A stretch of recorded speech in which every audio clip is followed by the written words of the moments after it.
आज आपण ड्रायफ्रूटचे लाडू करणार आहोत। त्याच्यासाठी काय काय साहित्य लागेल ते आपण पाहूयात। खजूर, खोबरं,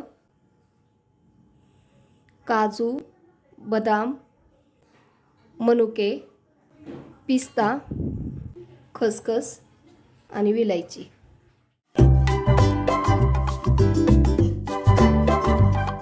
हे सर्व मंद गॅसवरतीच परतून घेऊ। खोबरं परतून घेऊयात गुलाबी रंगावरती। 1 चमचा तूप टाकून घेतलेला आहे। याच्यामध्ये बदाम आणि काजू परतून घेऊयात। आता आपण मनुके आणि पिस्ता दोन्ही परतून घेऊयात। थोडंसं तूप टाकून घेऊ।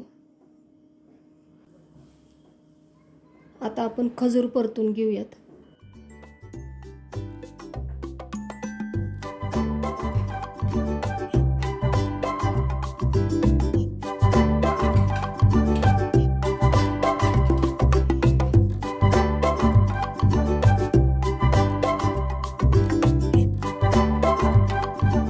खजूर छान मऊ अशी परतून झालेली आहे। गॅस बंद केलेला आहे। थंड झाल्यावर आपण लाडू वळून घेऊया। सर्व परतून झालेला आहे।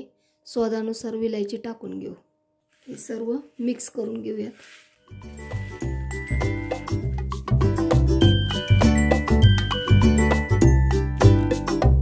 मिक्स करून झालेला आहे हे। आता लाडू वळून घेऊयात। हे लाडू थंडीच्या दिवसात खाण्यासाठी शरीराला खूप उपयुक्त आहेत। लहान मुलांना, मोठ्या माणसांना सुद्धा हे लाडू पौष्टिक असे आहेत। अशा पद्धतीने आपण सर्व लाडू वळून घेऊयात। सर्व लाडू वळून झालेले आहेत। माझी रेसिपी आवडली असेल तर लाईक, शेअर आणि सबस्क्राईब करायला विसरू नका। धन्यवाद।